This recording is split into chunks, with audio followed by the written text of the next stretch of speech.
Bénédicte Collard va reprendre le flambeau à propos de, justement, à propos de l'impact de toutes ces questions d'environnement et des expériences qu'il y a un peu partout en Belgique. En tout cas, certaines d'entre elles. Est-ce qu'il y a moyen de passer sur la présentation? Voilà, parfait. Du coup, oui, je retombe juste sur la Belgique, les comparaisons avec ce qui se fait. Et quand Marc dit qu'au sein de Lucie, il est confronté à plein de stratégies différentes au niveau mondial, je peux vous dire qu'en Belgique, malgré que ce soit un tout petit pays, c'est également le cas, avec des tendances très très différentes. Donc je vais les présenter sans les juger. Alors vous avez ici, j'ai directement sauté sur les télécontrôles.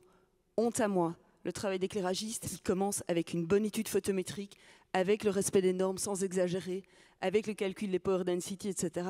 Mais ça, je pense que pour les professionnels, c'est dorénavant de l'acquis. Donc je suis passée sur le télécontrôle et voir ce qui se passe en Belgique. Alors vous voyez tous les opérateurs d'éclairage public en Belgique, parce qu'on fait des inventaires tous les 3 ans et comme on est un petit pays, on arrive à avoir les infos.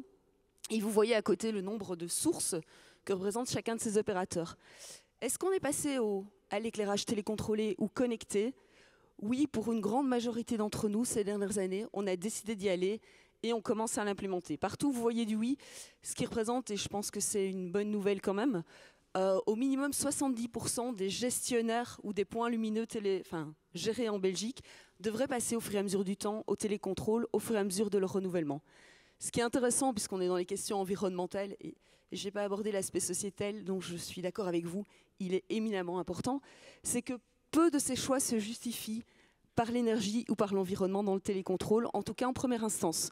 Donc quand on a fait ces choix, selon qui l'a fait, c'était soit des choix de maintenance, soit des choix de maîtrise et de connaissance de son parc, soit des possibilités de s'ouvrir vers la Smart City. Et vous avez quand même un gros opérateur, ce serait intéressant d'y revenir, qui lui a dit « No way, moi j'y passe pas, l'éclairage connecté, pas rentable, durée de vie pas suffisante que pour qu'on ait une rentabilité ». Je ne juge pas, je vous fais juste un état de la situation. Alors, pourquoi donc ce n'était pas les premiers facteurs, l'énergie et la limitation de l'impact environnemental. Pourquoi? Parce que du côté de la Belgique, en fait, ça fait déjà quelques années qu'on implémente ce qu'on a appelé le dimming préprogrammé. Donc quand les gens sont passés au télécontrôle, on s'est dit, mais en fait, l'économie d'énergie, elle est déjà là puisqu'on dimme déjà. Alors de façon fixe, tous les jours la même chose, etc. Et de façon peut-être pas très intelligente. Ceci dit, quand on le fait, on se rend compte que l'éclairage télécontrôlé amène bien d'autres choses que cette réduction énergétique-là. Et en plus, bien qu'on dise, bah non, on fait déjà du dimming préprogrammé, l'éclairage télécontrôlé, ça ne sert à rien.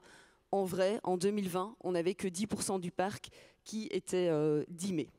Et on se rend compte qu'on a plein d'autres possibilités qui n'étaient pas initialement vues. Alors, quand même des bonnes nouvelles, puisqu'en fait, quand on fait l'inventaire tous les 3 ans, et que maintenant le renouvellement en Belgique est en plein essor et qu'on renouvelle beaucoup, c'est qu'on voit une réelle diminution de la consommation énergétique et de la puissance installée. Donc à gauche, vous avez la puissance installée, où en 3 ans, sur le parc d'éclairage public, on a réussi à faire moins 14%. Et à droite, vous avez la conso, où on est à moins 17%, puisque la différence, c'est effectivement l'usage au cours du temps et la temporalité. Intéressant de comparer peut-être Fluvius et Ores, qui sont 2 gros opérateurs en Belgique qui ont le même job, mais l'un est en Flandre, l'autre étant en Wallonie, qui ont tous les deux concrétisé un moins 19% en 3 ans, ce qui donne envie quand même, ça fait plaisir. Mais pas du tout de la même façon, puisque Fluvius n'a encore que moins 11% en puissance installée, tandis qu'Ores, c'était pratiquement au même chiffre. Et donc, Fluvius, qui fait du télécontrôle, effectivement, atteint la même chose, mais avec une diminution qui n'est pas encore complètement concrétisée. Donc, des bonnes nouvelles. Intéressant aussi, vous voyez du côté du SPV, en 3 ans, moins 30, moins 31%. On en reparlera, c'est des stratégies différentes en termes de renouvellement, qui posent d'autres questions, mais qui ont leur effet concret dans l'économie d'énergie à ce stade-ci. Alors, quand on parle d'économie d'énergie, contrairement à la France où effectivement ça a pas mal défrayé la chronique, les petits villages qui payent leurs conso et qui disent éteignez-moi cet éclairage, je ne peux plus payer, puis rallumez-le parce que s'il vous plaît, les gens ne se sentent pas bien. La Belgique n'a pas vraiment envisagé ça comme une solution, à part peut-être 1 ou 2 petits endroits. Donc cette diminution de quand même pas mal de pourcentage sur l'éclairage nocturne, elle est liée essentiellement à l'extinction nocturne partielle, donc on éteint plus tôt, mais aussi au dimming et évidemment au remplacement par des LED. Alors au niveau des extinctions, vous voyez qu'on est en 3 ans, on a doublé le nombre de points lumineux qui s'éteignent prématurément dans la nuit, typiquement vers minuit, vers 22h. Le dimming, on est passé en 3 ans de 1,3% du parc à 10% du parc, donc c'est quand même une grosse implémentation et c'est un peu plus la stratégie belge.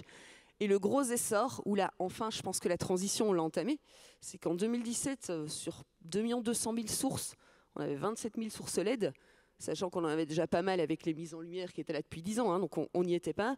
2020, on est à 431 000 sources LED en Belgique, donc il y a vraiment une espèce d'accélération, et maintenant, certains, ils vont même très, très, très, très vite. Vous voyez le parc et vous voyez que ce n'est pas une suppression de l'éclairage, même si on réaffecte, enfin on repense les plans sur les autoroutes, hein, parce qu'en Belgique on a nos autoroutes éclairées, hein, soyons clairs. Et vous voyez qu'au contraire le nombre de sources augmente. Donc parfois on va désaffecter un tronçon pour en éclairer un autre et être plus pertinent, mais on n'a pas réellement supprimé des installations d'éclairage. Au fait, si vous regardez les chiffres précédents de Conso, l'éclairage public en Belgique, comme dans plein d'autres pays, en 2020, c'est 1,03% de la consommation électrique totale de la Belgique.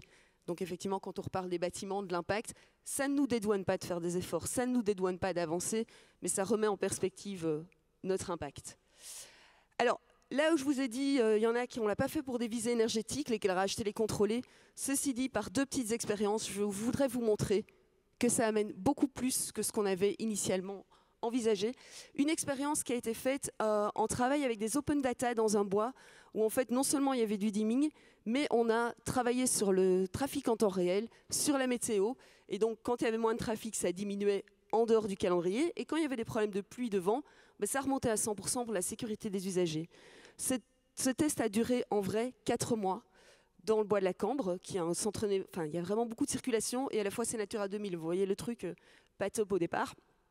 Et donc, on a constaté que sans les voiries équipées, on diminuait encore de 13 à 17% le bilan énergétique par rapport à un dimming fait à 50% 7 heures par nuit. Donc un truc pas anecdotique, parce qu'effectivement, en début, en fin de nuit, on n'a pas les mêmes occupations. Et ça laisse penser à un réel potentiel, notamment autour des grands stades, des centres culturels qui n'ont pas un fonctionnement appréhendable à l'avance ou connu ou répétitif.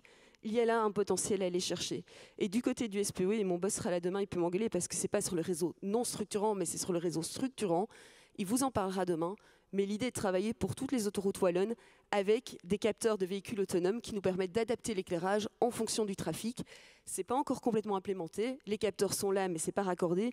Mais ça devrait amener un bilan énergétique super intéressant aussi. Je trace, hein, parce que je n'ai pas beaucoup de temps. Côté environnement, autre projet intéressant, ce qu'on a appelé un Backlight District du côté de Bruxelles, un projet sur 4 ans. Alors contrairement à ce qui s'est dit, ce qui est trop bien dans ce projet, c'est que tout le monde, les écobiologues, les environnementalistes, les énergéticiens, les éclairagistes, ont envie de bosser ensemble. Tout le monde a compris qu'on a nos compétences, pas celles des autres, et que c'est ensemble qu'on y arrivera. Et ce projet, c'est vraiment la bonne humeur tout le temps. Donc c'est ce qui fait que ça avance très très vite. Une commune avec plein d'espaces verts, des zones Natura 2000 et en même temps plein de projets de construction, donc pas top dans la concomitance des choses, avec un projet de travaux d'éclairage et d'implémentation de techno liés à l'éclairage connecté qui va chaque fois se faire entre octobre et mai, c'est-à-dire dans les périodes où les chiroptères ne sont pas sortis, et puis une période de mesure où on ne fait plus d'éclairage entre mai et octobre, avec Natagora qui aide dans le projet en faisant d'une part des mesures fixes, donc il y a des battloggers qui sont installés sur les poteaux d'éclairage, il y a des mesures mobiles qui sont organisées au moins 3 fois sur chaque période, il y a Laborel et Kenji qui fait des mesures de spectro, de niveau d'éclairement. L'idée est de faire ça sur plusieurs années pour voir l'évolution. Alors, au niveau technique, ça va du rien au tout. Le rien, on va commencer par des gélatines. Le truc de base, on va juste changer le spectre parce qu'il y a des installations qui sont récentes. Et puis, ça va aller jusqu'aux bulles de lumière et en particulier jusqu'au changement de teinte. Alors, je vous montre notamment, ben voilà, il y a toute une passerelle piétonne où ils vont travailler sur des bulles de lumière en fonction de la détection. Ça, sans éclairage connecté, on n'arrive pas là-dessus. On l'a fait sur des passages piétons. Ça amène quand même 80% d'économie d'énergie en général, ce genre de techno. Et puis, sur à peu près 300 luminaires, ils vont implémenter le changement de teinte de lumière, en tout cas 6 mois par an, où on va commencer au moment où les chiroptères sont en activité, par des teintes réellement ambre, du 2200 Kelvin, et puis ils vont repasser éventuellement en fonction des usages. Donc voilà. Donc ça, sans l'éclairage connecté, on ne peut pas le faire. Donc mon message, c'est que l'éclairage connecté amène encore plus que ce qu'on aurait pu appréhender au début. Ça, ce sera pour tout à l'heure. Absolument. Je passe juste à la conclusion qui rejoint un peu celle de Sarah. Voilà. C'est sur la rapidité. Alors, en Belgique, il y a des stratégies mises en œuvre complètement différentes d'un gestionnaire à l'autre. Sibelga, qui n'a pas de sodium basse pression, pas de mercure, se dit on fait nos 4% par an, cool, pépère, on met 25 ans de durée de vie et on a le temps de faire des bonnes études photométriques, de renouveler tout. L'autre extrême, région Wallonne, dont le projet vous sera exposé demain, plein de sodium basse pression, résultat, et plein d'installations pas conformes. Résultat, on se dit waouh, on fait tout en 4 ans. Ça doit se terminer en 2023 et c'est vachement plus gros que Sibelga. Milieu de stratégie et Endy Seores, qui sont 2 gros acteurs en Belgique, qui se disent on va renouveler tout notre parc en 10 ans. Ce n'est pas des choix comme ça en l'air, c'est simplement lié à l'état du parc, à ce qui doit être fait, au fait qu'il y a des lampes qui n'existent plus. On verra aussi l'impact de l'éco-design à court terme. Résultat, ces 3 années-ci, il y a plus de 10% du parc belge qui doit être renouvelé. On est à plus de 200 000 luminaires, alors c'est rien pour la France, mais pour la Belgique c'est beaucoup, qui doit être renouvelé dans un contexte de pénurie des semi-conducteurs, de l'acier, des câbliers qui se sont fait inonder au mois de juillet avec nos inondations en Belgique et en Allemagne. Donc ce qui pose question. Ce qui pose aussi question, moi qui me pose au niveau environnemental, c'est des sources disparaissent, des technologies disparaissent, mais le luminaire n'était peut-être pas au bout de sa durée de vie. Alors les sodium basse pression, soyez rassurés, c'était des vieux bachins, des vieilles casseroles, donc là on ne fait pas de l'environnementalement discutable, mais ça pourrait l'être pour d'autres. Alors cette accélération, elle pose question, je peux comprendre tes honoraires, tu vas vite et tout, mais elle pose question en termes de fournisseurs, et quid dans 5 ans, quand on va retomber en bas de gamme, de formation et de personnel compétent, parce qu'il nous faut beaucoup de ressources actuellement qui ne sont pas nécessairement formées aux nouvelles technologies et qui dans 5 ans, on en fait quoi? C'est du transport, c'est du stockage. Donc nous, on ressent vraiment en Belgique, et aujourd'hui, on a des projets qui sont à l'arrêt parce qu'il n'y a plus de fourniture de luminaires ou des prix qui ont explosé. On ressent vraiment, à la fois, on est coincé entre, on est obligé d'aller vite. Et voilà. Alors, dernière question aussi, quand on va vite, on a les budgets, eux, ils n'ont pas augmenté. Donc on ne renouvelle pas tout. Ça veut dire qu'on renouvelle principalement des luminaires. Voilà, le projet de la Wallonie, c'est les poteaux dans le pire état, des bouts de câbles, mais pas tous les câbles, et par contre tous les luminaires, ce qui va poser des questions ultérieurement en termes de maintenance et de pérennité de l'installation potentiellement, ce qui nous oblige aussi, pour être performant énergétiquement, à multiplier les photométries différentes parce qu'on garde le poteau existant et qu'on n'a pas la possibilité de l'optimiser. Donc on a des variantes de luminaires sur un chantier différentes. Donc cette accélération qu'on est obligé de subir et qui est compliquée dans un contexte, en plus elle a des impacts sur les 15-20 prochaines années en termes de qu'est-ce qui va se passer dans 15 ans quand tout va tomber en panne en même temps, est-ce qu'on a prévu le budget, et en termes de ressources, qu'est-ce qu'on en fait dans 5 ans quand on n'a plus de boulot pour eux, et en termes de photométrie et de maintenance. Ça, c'est mes inquiétudes à moi au jour le jour, et une des questions qui vous sera posée, c'est de savoir si vous rencontrez les mêmes en France ou ailleurs, mais en tout cas c'est clair qu'on doit aller vite. Ouais, c'est bon. Ça va, hein, t'as vu le timing? Bravo. Sans les slides. Sans les slides, bravo. Et c'est aussi un problème de formation, comme tu le disais. Clairement, on ne trouve pas de personnel en Belgique pour assurer les chantiers, qui soit capable de faire de l'électricité, de l'électronique, de la télécom, et qui soit suffisamment formé dans le domaine de l'éclairage. Donc là, voilà. Et donc là, on va ouvrir tout de suite le chantier formation.